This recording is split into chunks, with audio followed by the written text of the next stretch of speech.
When I was born, my life was really around the campfire. We were always sitting around there, either, singeing off some kangaroo tails or something to make a stew, or cooking johnny cakes and dampers.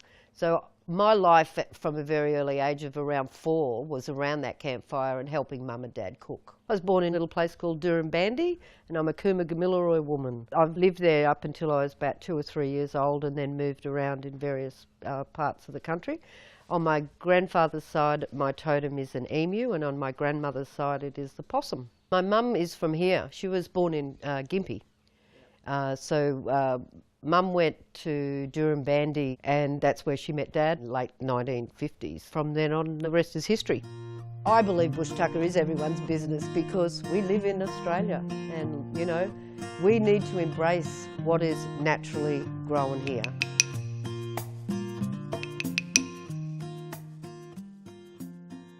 I moved around to French, Italian, and basically Australian, just doing the burgers and the fish and chips. I worked on the railway. I did a whole range of different jobs. Eventually coming to work at the Sunshine Coast at Hastings Street, and I was head chef of Cafe Le Monde there for about 3 or 4 years in the 80s. One day this lady came in and introduced me to a bush tomato. Well, I'd never seen a bush tomato before. This little tomato just had so much potency to it. I just fell in love with bush food all over again, I guess. And I wanted to do something then.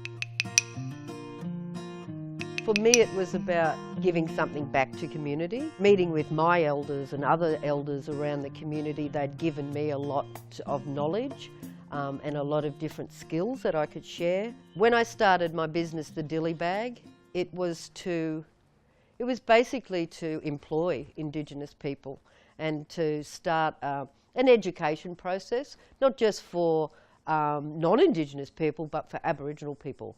Because of the fact that we were told never to speak our language, do not dance, don't do your art, don't go hunting, don't go gathering, all of these things were restricted from us. As people started to open up and started to share that stuff with me, I felt that it was my time to then go out and create a business that was going to embrace all of those learnings and create a network of really strong Aboriginal people for the future, and promoting Aboriginal philosophy. Bush food was the best way to do that, because when we all get ready to sit around a table and you've got food in front of you, you start talking, you start yarning, and it breaks down lots of barriers. And that's what I've really found, is that bush food, especially putting it out there in a way that it looked like a cheesecake, it looked like a pie. It wasn't just a slab of meat or a kangaroo tail sitting on a board. It made it contemporary, and people embrace that a lot more. I've got all my ancestors and everyone behind me who are supporting me, and I always feel supported, by that. I'm really, really excited about this new business. 18 months ago, I was approached from a lady down in Sydney, and she asked me to create sauces, and it was for the India market. These are our new line here, our sauces that are made from bush tomato and chilli. We've got a macadamia satay and a lemon myrtle coconut. Really hot. These are the ones I designed for the India market. And this one is our beautiful bush tomato relish, which is our tomatoes come from Central Desert. I've had a lot of people say to me, you inspired me to go out and start a business, and that's a really lovely thing. That's my new direction now, is looking at how I can help and support Indigenous businesses.